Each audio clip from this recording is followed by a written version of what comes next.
Art Chat TV is brought to you by Linda Fisler Fine Art. Visit her website at lindafisler.com. Hi, everyone. Welcome to Art Chat TV. I'm your host, Linda Riesenberg Fisler. And today I have another Mastrius mentor joining me. Her class doesn't actually start for a little while, but her name is Lynn Goldstein. And Lynn is a Virginia-based artist who started as a representational artist, painting in a very impressionistic style, using pastels and pushing color. And she's since transitioned from that representational work to abstract, and she dove headfirst into that abstraction. So one of the things we're going to talk about is that process.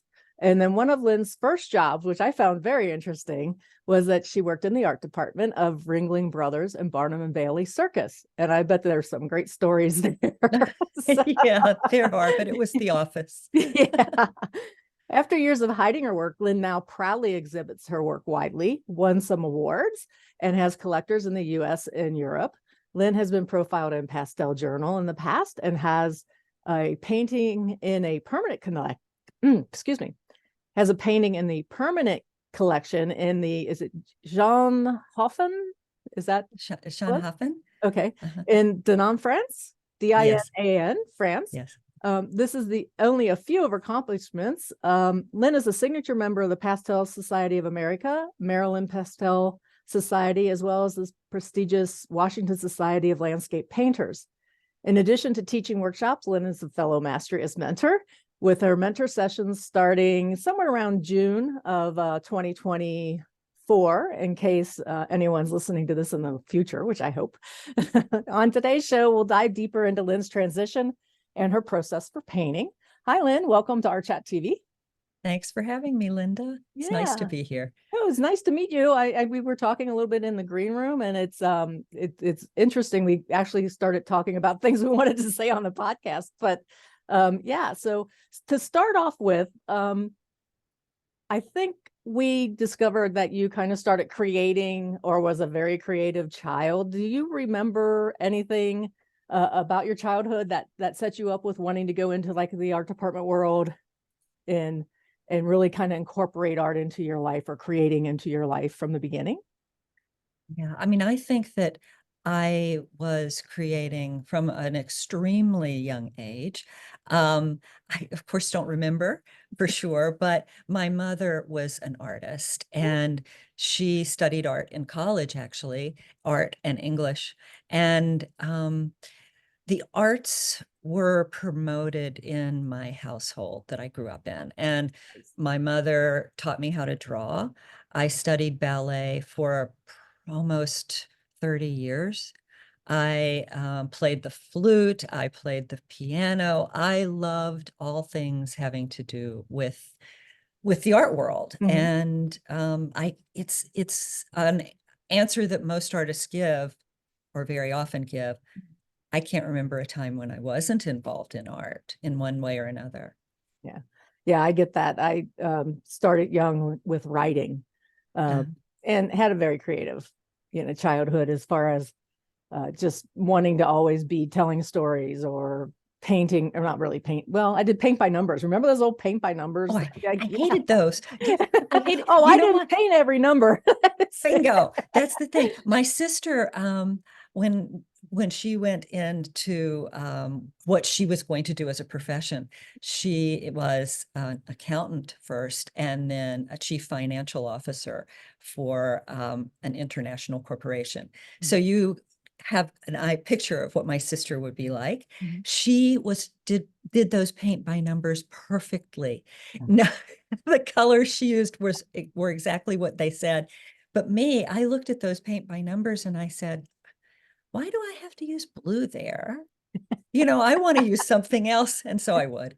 Well, my favorite was always this very, very small, tiny, even as a kid with great eyesight, was like, why am I putting a dot of paint there? So it's like, no, we're painting over that. That's yeah.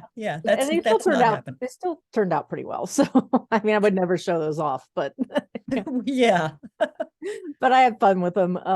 And it really did strike this, whole, I need to have this kind of creative side of me going on during that whole process. So Yeah, so it was nice to hear that your family embraced the arts too. Yeah. That's Yeah. always helpful. So let's jump in and start talking a little bit about your process and how you transitioned from the representational impressionistic style to where you are today. Well, I think that I was always very experimental in the way that I worked. And I studied art in college, and when I first started painting specifically in college, I used oil. And when I got out of college and started continuing to do work, I had a little tiny apartment, and I didn't want to have the solvents and any of that going on in my little apartment. So I started working in pastel, and I worked in pastel for many, many years.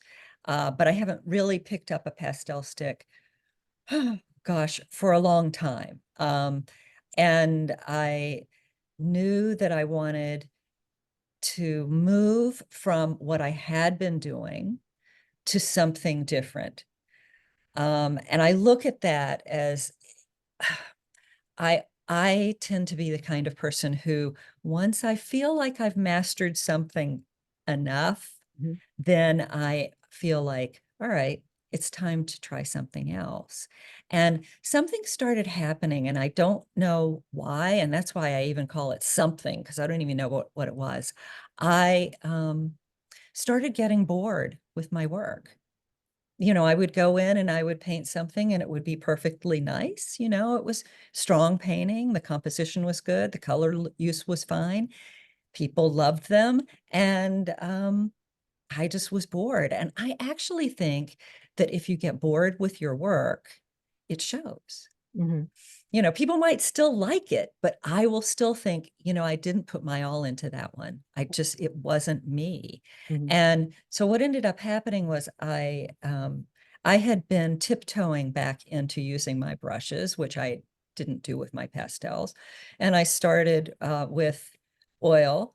And what ended up happening is the entire time I was working in oil, I was thinking about washing the brushes. Just the idea of cleaning the brushes was just so unappealing to me. So I would, try to use as few brushes as possible. And anybody who paints knows that that's probably not going to work. So, so I realized, when I started in oil, water mixable oils weren't available. And I realized, water mixable oils are available now. So I really should try that, because I'm not firmly ensconced in traditional oil. Mhm. And so I ended up getting water mixable oils, and I haven't looked back with that.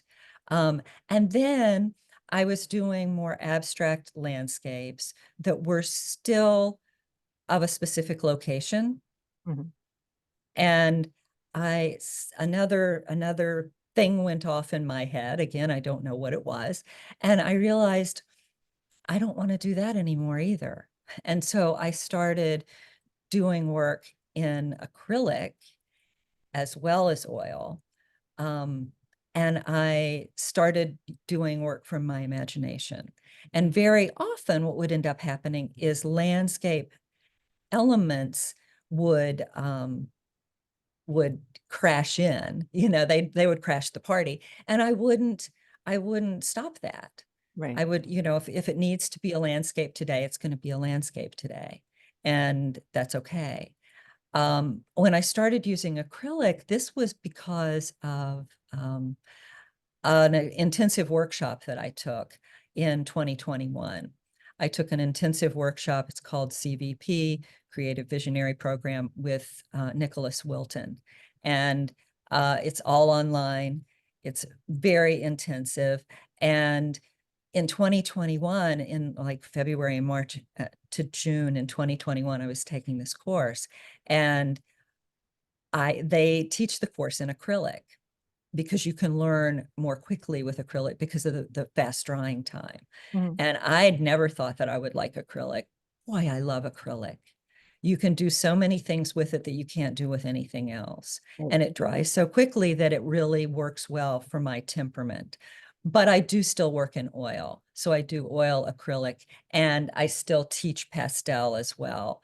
Like at my workshops, I have students that if they want to do pastel, I welcome that because I'm well versed in it. So working across those three different materials, Mhm. um, you still find that there are, and I'm not so sure that this may be true for abstraction, but I think it is. So be happy, fine to correct me. There still are those basic foundational things that need to happen Mhm. for a viewer, for example, Mhm. to want to stand in front of the work and really absorb it. Do you find that to be true?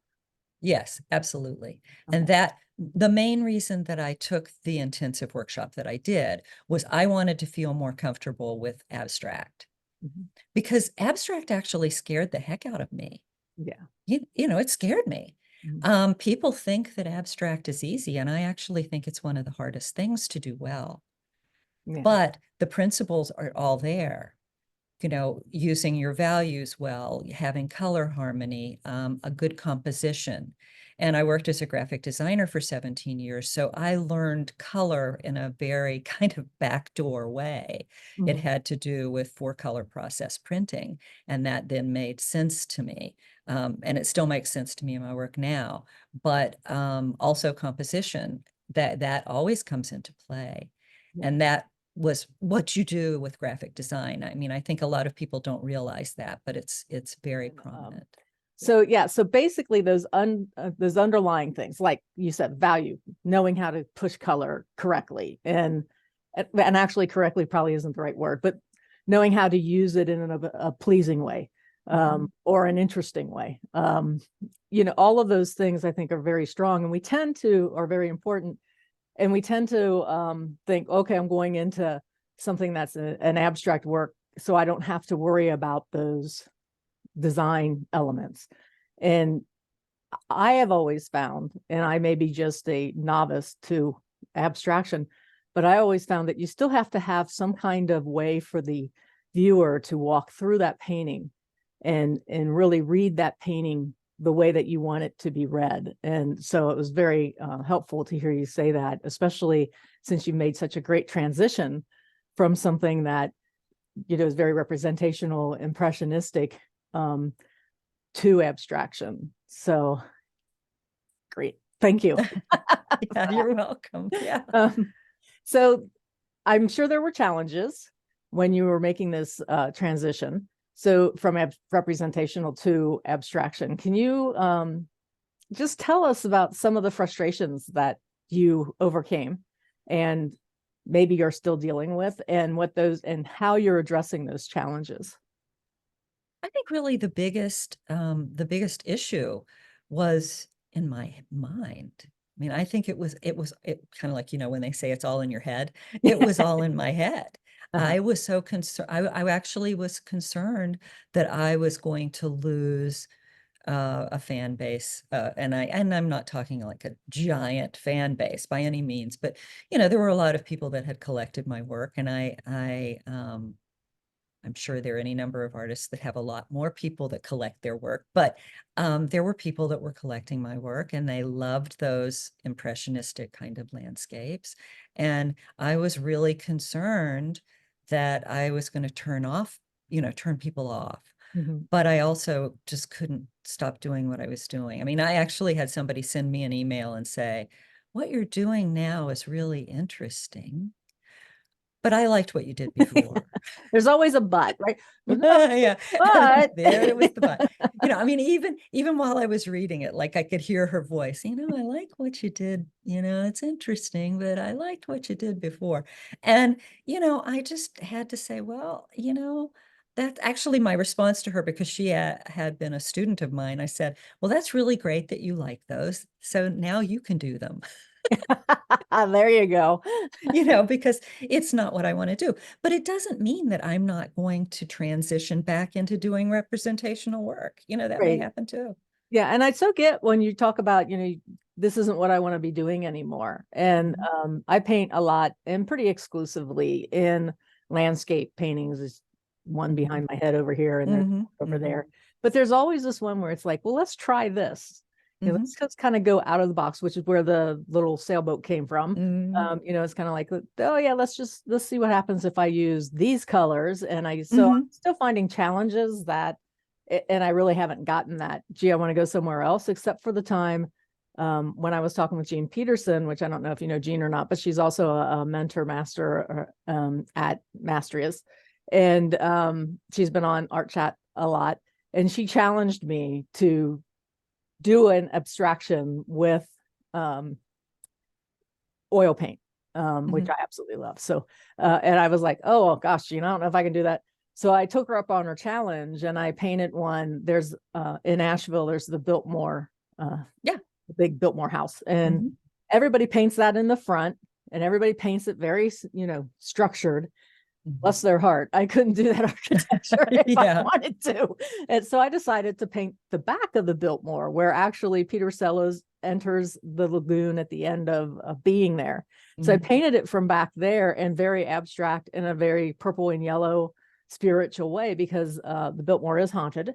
And if you believe in those things, but there's been a lot of unexplainable things that happen overnight that the crew comes, the workforce comes in and goes, what? Yeah, oh, that's something. So something's going on there. So I painted it that way, and it kind of like, okay, I did it, and then I went back to where I wanted to be. So I can understand very much wanting to sit in the power that's driving you. Okay, so is that kind of like, do you find yourself kind of like being a gypsy where you're just keep jumping around, or do you get in a space, stay in that space for a while, and then challenge yourself to transform into something else? I would say that I get in a space. It's not, I don't like start doing something and do it for, a year. I do it as long as I need to do it. I did a series of trees many years ago. They were inspired actually by the death of a friend. And I read a book that he had given me many, many years before to try to reanimate him and understand him a little bit more. I read it, and in the book, the author talks about lying down and looking up into the trees. And I realized that I hadn't done that for years, and I wanted to do a series based on that whole idea. So I did that. I did it was called the Reaching series. I did that for probably 3 years. And that was a specific thing. Right now, generally speaking, trees do end up, you can see them there. Trees end up in my work in some way. Recently, though, I have become more completely non-objective, and it was a challenge that for myself, because I think doing truly non-objective work where you have no idea what the subject is, and maybe there isn't a subject at all, is really challenging. Because I can't, there's nothing for me to hold on to, I guess. Right. It's like working without a net. And, people, you and I talked about this before, people think that doing work that's really, really, really, really, really, photorealistic is the hardest thing. I think technically it's very, very difficult to do that. And I admire people that want to do that and do that well. It's not something I ever wanted to do. When I was much younger than I am now, I was trying to figure out, well, what do you want to do? What is it? And so what I did is I took a book of artwork and I went through that book, and on each page where I was moved by the work, I put a little X. And I didn't pick out extraordinarily representational work. I didn't pick out the photorealism. I picked out things that somehow moved me in a different way. And those were also representational pieces, by the way, but it was a style. This person clearly had their own style of how they were going to represent this image. And so I did that for, decades. And then what started happening is I started noticing when I would go to the museums or when I would look at artwork, just which I do all the time, the things that I was gravitating toward were not representational anymore. So it really, it's back again. It's all in my head. Mhm. Yeah, yeah. You mentioned styles of the artists that you were looking at in the books. We did a conversation about finding your artistic style or your voice, so to speak. Um, do you think that your voice is still present across this transformation that you did? So there are foundations or pieces or color or something that you're using that's consistent throughout your pastel to abstraction work that you have, or do you feel like you're still trying to find what that voice is? No, no, I definitely have the voice. Here's the deal. But I don't always know that I have the voice, but I ended up doing a piece recently that was extreme. It was completely non-objective. There's nothing to hold on to. And I showed it to a fellow artist friend. And I said, this doesn't look like my work, does it? I mean, because it came out because I was troubled about something. And I said, this doesn't look like my work, does it? And she looked at it and she said, yeah, it looks just like your work. And I said, well, what do you mean? And she said, it's the way you make marks. It's okay. how you apply paint and how you make marks. And I thought that was really interesting. And she's very perceptive, a fellow artist and very, very talented. Um, so I took her at her word. And therefore, then when I start working, I'm not really concerned whether it's going to have my voice, because I think it will, because that's how I handle paint. It's like how we write our name. Mhm. Yeah, I've made that comparison too with, we're taught cursive, or at least Yeah. we were taught cursive. Yeah. And And, I think that's a really good thing. yeah, it is interesting because as our handwriting starts to change or develop, that really does start to show our voice as well. I also am an author of fiction books. So, writing was very important to me. And somewhere around, I don't know, my teens, maybe I became a rebel, a little bit of a rebel, and said, I'm not writing like this anymore, where my cursive is absolutely Yeah. perfect in Yeah. the way that we were taught. I started mixing some of the printing and cursive together. And, you started to just experiment to see how much you could get away with in school. At least I did. And got away with a lot, actually. So thank you to my teachers. But yeah, it's kind of the same type of process, isn't it? With painting, it's like, let's see if I can try this, do this. That didn't work, scrape it off, try again Yeah. until you found what that is to be your style, right? Is Yeah. that pretty close to what you seem to think as well, or? Yeah, actually, I think it really is. And while you were talking, I was thinking about how my handwriting has changed. Yeah, I mean, mine's a it's mess. really changed. It's not as clear as it used to be. Yeah, mine isn't either. I can hold some stuff up that you probably can't even read. So. Yeah. My handwriting has become more abstract as well. That's a good way of putting it. I like Yeah, that. it just keeps, Yeah. becoming more abstract. Yeah. Thanks for indulging me with that kind of little side investigation that we did Yeah, there on that. yeah. Let's hop back to, you talked about, there was some sacrifices. You lost some folks that didn't want to follow you on this journey. I had the kind of the same um, thing happen with a mentor that I was following. He went in a direction that I didn't want to go in.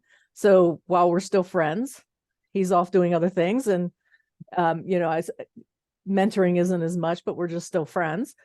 So talk to us a little bit about what you saw as the sacrifices that you made to make that jump from representational to abstraction. I think that the main thing is I'm, looking around at my art while I'm talking. I think the main thing is that I'm sure, some people that don't necessarily like what I do anymore. Mhm. So I think that that is a sacrifice in a way. I mean, you could continue doing the same thing over and over. Mhm. And some people do that and they're very happy doing it. They do it beautifully. And they keep their fans and the people that want to buy their work. But I couldn't do it anymore. I Mhm. just couldn't. I mean, when I was working as a graphic designer, as I said, I did that for 17 years. And one night, I just looked at my husband and I said, I can't do this anymore. Yeah. And I meant it. Yeah, I agree. I think when we get into gallery situations where our work is being represented in galleries, I've heard stories from other artists where they've said the gallery owner has called them up and said, "Hey, I just sold your lemons and peaches and something still life. Paint me another one of those." Yeah. And so you can get trapped very much into this is the only thing I create. I see a lot of artists work out on social media, which will capture some of that as well. And actually, we can talk about it right now as well, as kind of like this, this is what I'm known for. This is what I'm going to create. They may not be happy creating and that, and also their growth, to me, growth as an artist, which I think you can speak to since you did this wonderful transformation and grab some power from that.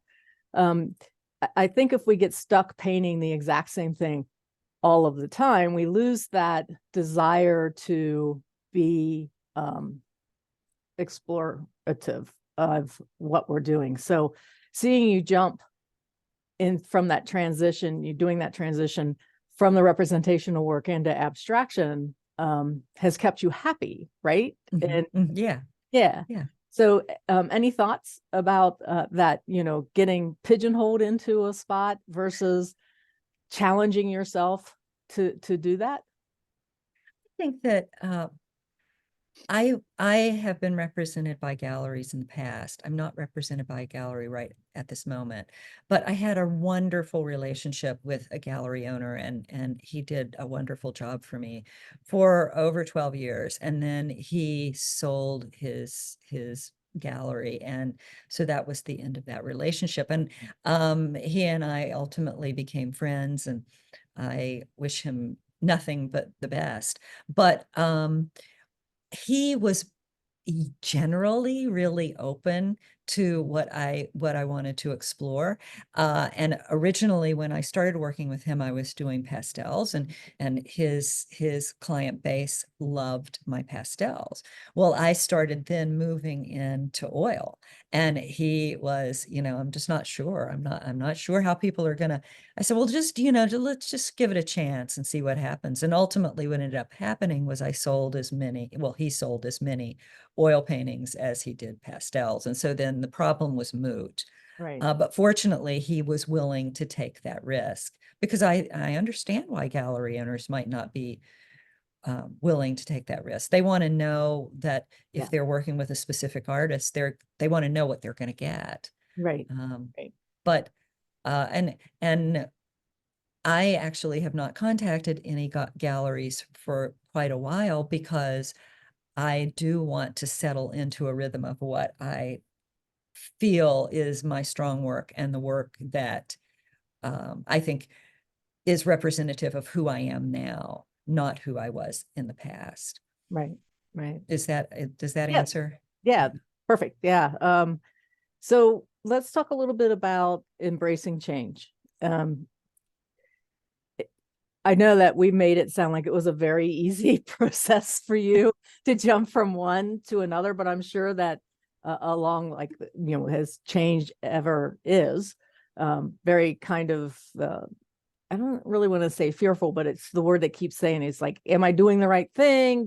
Should I really do this? I have a money stream over here. What's going to happen to that? That safety net kind of gets torn away a little bit. Can you talk a little bit about your process of embracing that change? I know you said it's just something that you wanted to jump into, that your brain kind of took you there. It was in your head that where you wanted to go, but there had to be some doubts, right? There are always doubts. Yeah. I don't know a single artist that does not have imposter syndrome at one time or another. Yeah. Really. I mean, and it rears its ugly head at the oddest times. So, when you really don't expect it, and it's like, you again, get out. But yeah, so I would have those voices of, well, is this, I'll tell you the thing that was most difficult going to abstract and took me a while to kind of and embrace isn't the right word, but recognize that it was all going to be fine. The thing that I really had the most difficulty with was knowing whether or not the painting was strong. Mhm. That was the hard thing. And what ended up happening was I ended up taking this this workshop, as I said, and there is an exhibition. It's an online exhibition that Nicholas Wilton does every year. And in 2021, after I did all this work, I thought, I'm going to enter this exhibition, and I know I'm not going to get in, but I just want to see if I'm going in the right direction. I don't enter a lot of juried shows because I've done that, and it has to be really special for me to want to enter. But in this case, I really wanted to enter and see, because I wanted some feedback on what I was doing, because the workshop, this online workshop is not one where you get a lot of feedback. You're really working. And I actually didn't want any feedback because I wanted to figure out on my own, which is not my usual way, but that was something that was important to me with this. So what I ended up doing was I entered this exhibition, and there were thousands and thousands of pieces that were entered because it was international. Mm. And I think there were about 50 pieces that were selected, and one of mine was selected. So I knew I was going in the right direction. Yeah. And that's all I wanted from that experience. Just to have an idea, okay, is this the right direction for me? Yeah. But I think, But so you know, empowering at the time, right? I mean, oh yeah, it was pretty yeah, cool, yeah, actually. It was really pretty cool. I gotta say, I was like, wow. And I don't expect that to ever happen again, but it's all good. Voices. I will really, I'm just going to reiterate, it was not knowing whether or not it was good. When you're doing something representational, you know whether it looks like the subject, Mhm. right? Right. And once you figure out, value and color, and if you've got a good composition. Edges, Yeah. Yeah. composition. Oh, edges. Yeah. I love edges. Mm. And some of my friends, like, they do representational work, but that is something that they might decide, okay, on this painting, I really want to work on edges. Mhm. And that keeps them going. Right. But I can do that with my abstract work as well. Yeah. Right. I'm looking at the painting on your left. That way. Yeah, that one. Yeah. Is that the one that you're currently working on? Yes, it Yeah. is. You want to, there you go. You want to talk about that a little bit? So, and with an eye of, you have your Mentors session coming up in June, and tell us a little bit about that particular painting, your thought process with that, and then what you hope to accomplish mentoring other artists who want to make that leap into abstraction. I know that was a loaded question. I'm sorry. Yeah, that's kind of a loaded question. It is. I'm not sure.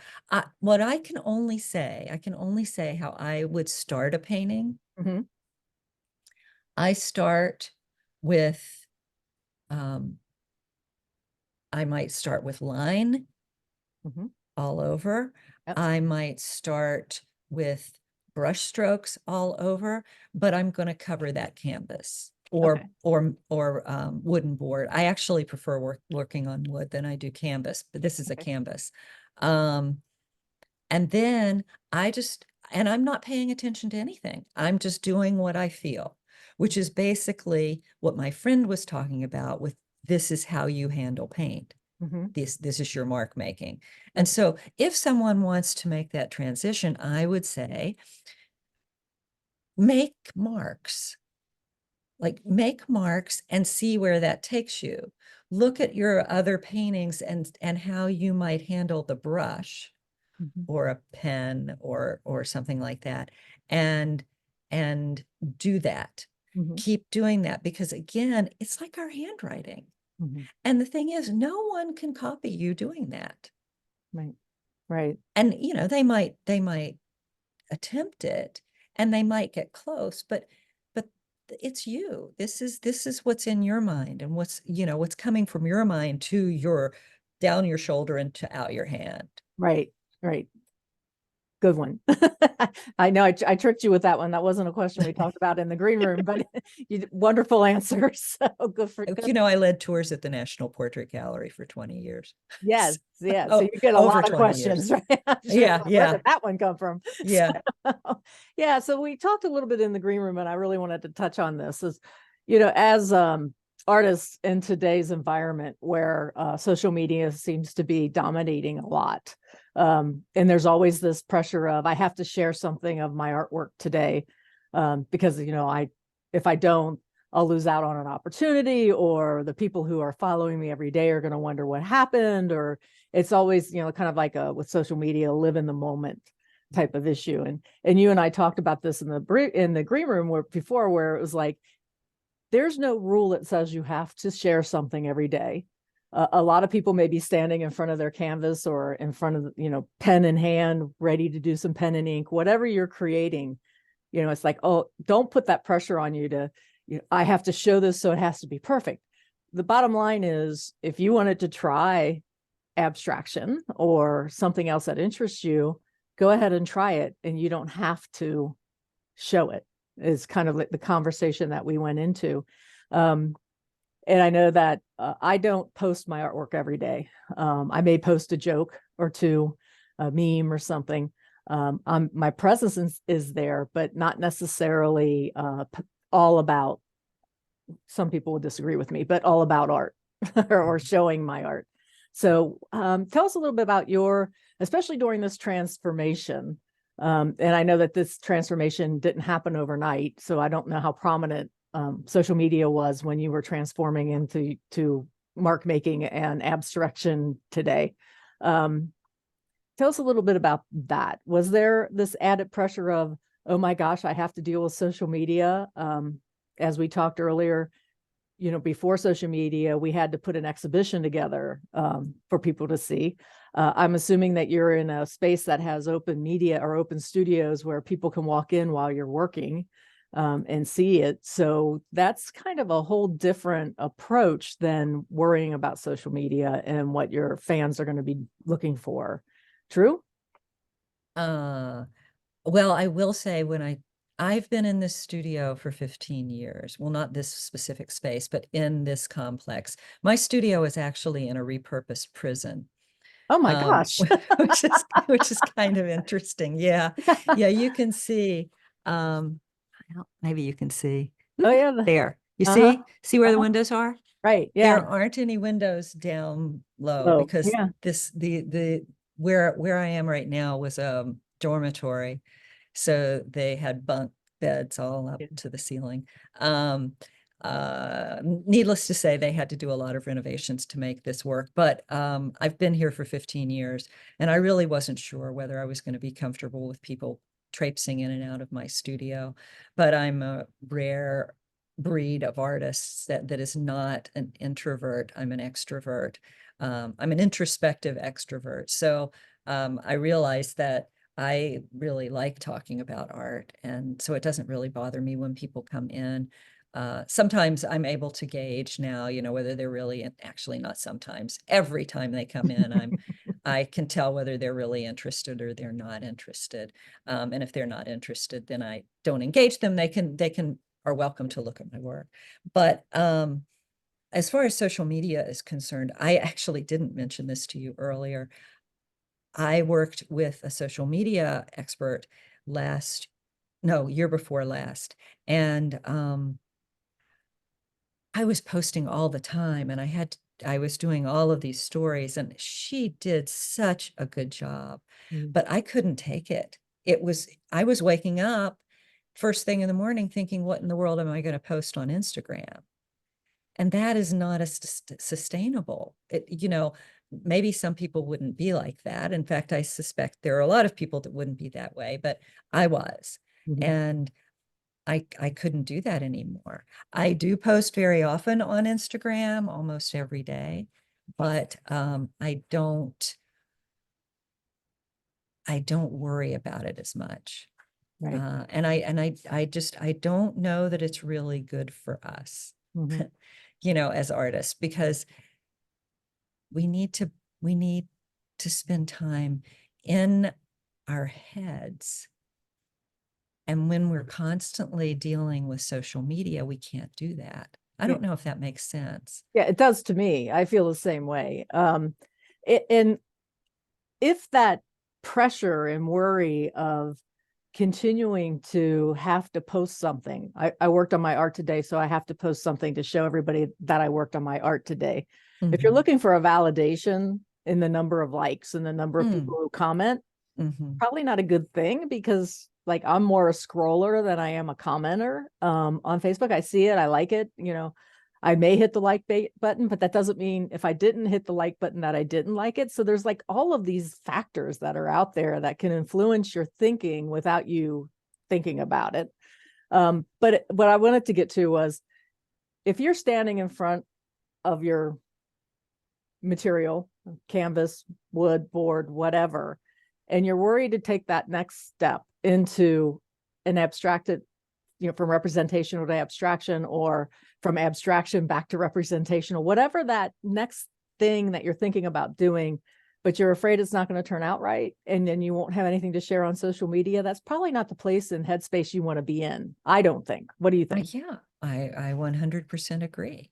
And also, you know, it's funny. I don't mind people coming into my studio and talking about my art with them, or even painting while they come in, because I've been teaching for over 20 years, and I am used to having people watch me while I paint. I don't want to go out on the streets of Florence and paint, you know, but in the comfort of my studio or in a classroom, I'm fine. You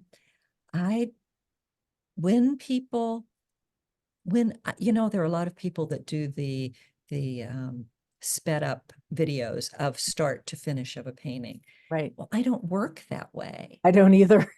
So I don't like that being on, because I feel like someone is watching me. Right. And remember when I mentioned that I hated cleaning my brushes? Right. If I have the video on while I'm painting, what I start thinking about is, I'm going to have to edit this. Yeah. Yeah. I don't want to. So I don't want to be thinking about those things when I'm making my art. I want to be, you know, so in my own world. Yeah. It is interesting. Like I said, I do a lot of scrolling through social media to see what other people are doing and things like that. And while I find those speed up videos interesting, I do sit there and go, I wonder how long it took them to create the video. And that could have been a few hours that they spent again on the painting, taking that extra transformative step of what else could be done. And yeah, so I'm very conflicted with showing art on, and then there's the whole part of the public domain. Once that is out, once you show that suddenly becomes a public domain, and there's a lot of implications on copyrights, which no one seems to worry about today. But there is that whole argument that goes on in my head. Anyway, being a writer, I guess that's probably one of the reasons why that argument is there. But yeah, so turn the videos off if you want to try to make that transformative step. If you want to try to get back in your power of creating, turn that video off. Absolutely. And one of the things that I will say is, when I made that transition, again, it was 2021. It was spring of 2021. Now, this was coming right off of COVID. And these buildings that, you know, where I have my studio and are open to the public, they were not open to the public then. And so I was able to really dive in, and I didn't care whether it turned out well or it didn't turn out well. I knew that if it didn't turn out well, I could paint over it, and, you know, I'm not missing anything. Bingo. You can paint over it. You can change it. Yeah. A lot of folks that I see on Facebook is like, you know, or in social media, I really don't like where this is going. I guess I'll just throw it out. And I'm like, no, don't throw it out. That costs money. You know, and I guess I'm too frugal or something. The frugal painter. Maybe that's the next show. Who knows? Here's the other thing. When you paint over something, oh, the textures. The textures and the color behind, you can keep that, you know, not all of it, but you'll keep some of it. And that brings the painting to life. I Yeah. mean, there are wonderful things you can do. And more growth, because That's right. you finally get that confidence that, okay, that isn't exactly right. I'm going to quit messing around with it. I'll come back to it later, take it off your easel, whatever you need to do. And then at some point in time, you're going to say, well, let's see what I can do with this. And those are ones for me, let's see what I can do with this, that I wish somebody was behind me videotaping, because the exploration, the power that you get from that, the confidence that you learn from that, and gain from that is just so empowering. It's, yeah, Absolutely. It absolutely is. And you know, um, it's magic. yeah. I love It's making magic. mistakes, because the magic comes from mistakes, at Yeah. least for me. So Oftentimes. yeah. I was painting on this one that we were talking about earlier, and I'm going to have to send this to you, but I was painting with a brush that was like this. So Mhm. it's like 3 inches, maybe 4 inches wide. And I was just painting my marks, beginning the painting. Mhm. And I put down black, and then I put down some red, and a little teeny tiny heart showed up.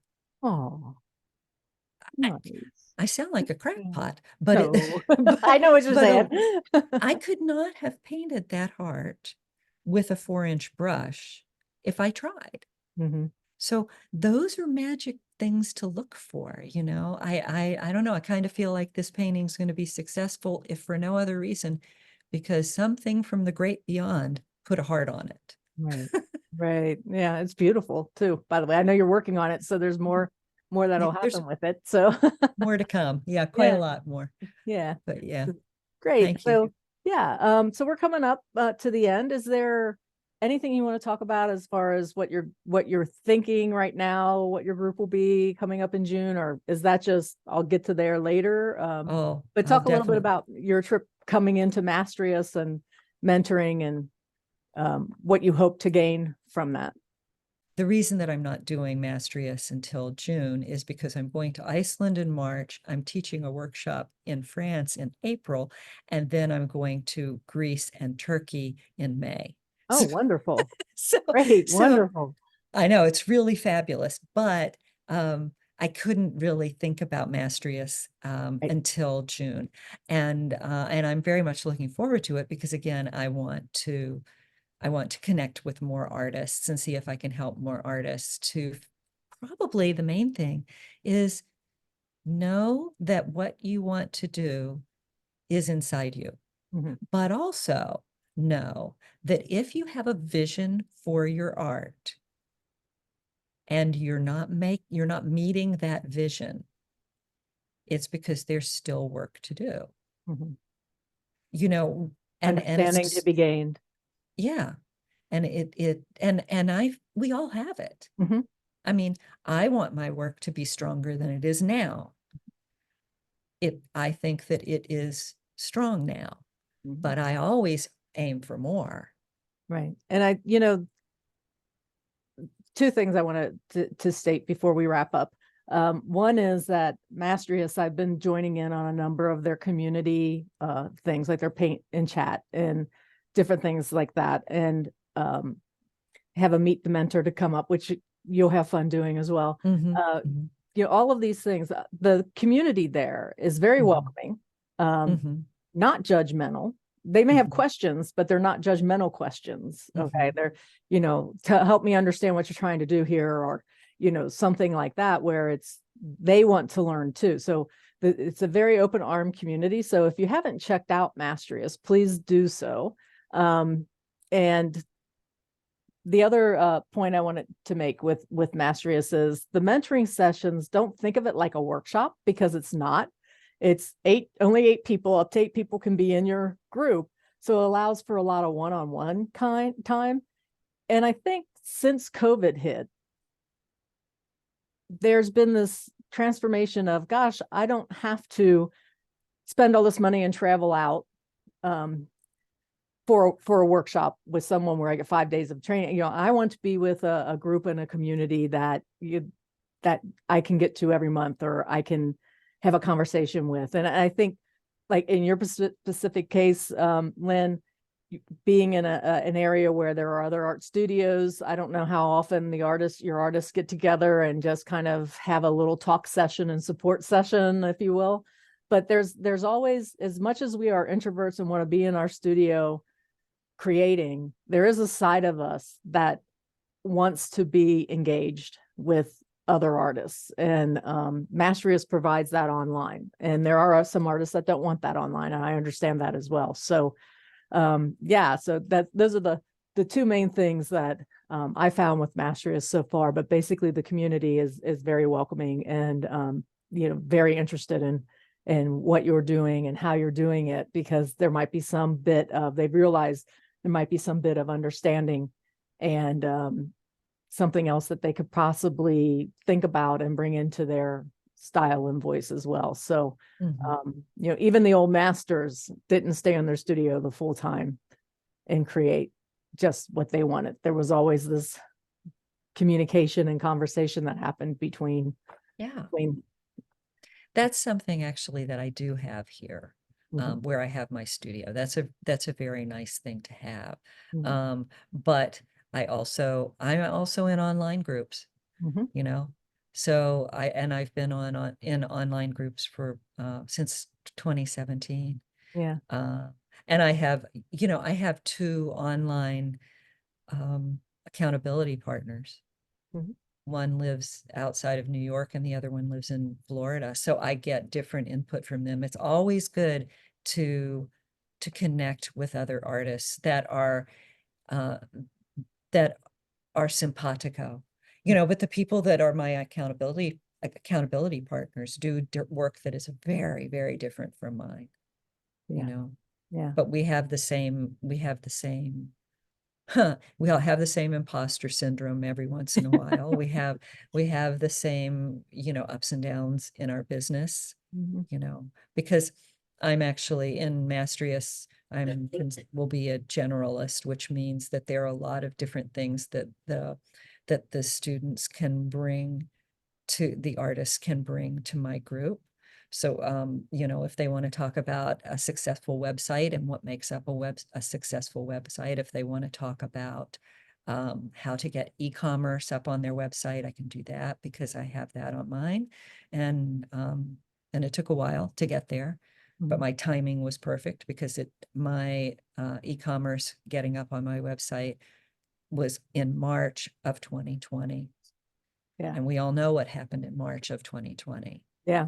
Actually, I think I had COVID before they knew it was COVID. My sister thinks that. Yeah. Yeah. Because my husband and I had it at the same time, and we had never been that sick. And thank God that we do have a rigorous exercise program, because I think that helped. But yeah, so yeah, we all know what happened in March of 2020. We all know, and it changed everything. And that actually may have been instrumental in pushing me to do more what I wanted to do, rather than feeling like I had to stay in this specific genre of work. Right. I knew that, time's a wasting. Yeah. And that you had time, since nobody was going to be visiting you, time to put the things out on the web and get, and make those connections, as well as take that time away from everything. And just focus in on that transformation that you did. So. Yeah, I mean, it was a hard time, I think, for everybody in the world. But there were, if you can find some kernels of positive in it. I felt crushed for the people that worked in hospitals, and even the people that worked in grocery stores, or the people that were laid off and that worked in the restaurant industry. I mean, it was a really tough time. I can't imagine what that must have been like while I was, changing my direction, which was minor. It was such a minor thing. It just brought me more joy, and hopefully then it can bring more joy to other people that like the work and want to live with it. That's the only thing I can do. Right. Oh, but also when I sell a painting, I donate money to reforestation efforts. Oh, nice. Yeah. Wonderful. So, yeah, I planted 100 trees in January. So Congratulations. yeah. Great. Yeah. So thank you so much, Lynn, for being on Art Chat TV. I find your story very interesting, and I'm sure we'll stay in touch, especially since we're going to be connected through Maestrius. And during this presentation, for those that watch the video, you'll see Lynn's website and like above our faces. So, Right. but for those of us that are listening only to the audio, Lynn, tell us your website. Oh, it's Lynn, Lynn Goldstein, GOLDSTEIN.com. Okay. Easy. And you're on Instagram if anybody wants to follow Lynn on Yes. Instagram. Your handle on It's Instagram? Lynn Goldstein, spelled the way I just spelled it, _art. Yeah. There you go. Okay. So thank you again, Lynn. I appreciate your time. I hope you have a great rest of the day. And thank you again for joining us on Art Chat TV. You're very welcome. Thanks for having me. Okay, everyone. Tune in next time. See you. Bye-bye.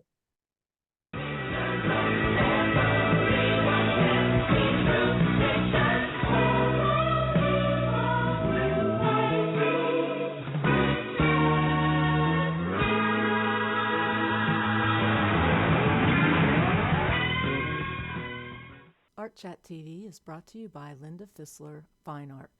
Visit her website at lindafisler.com.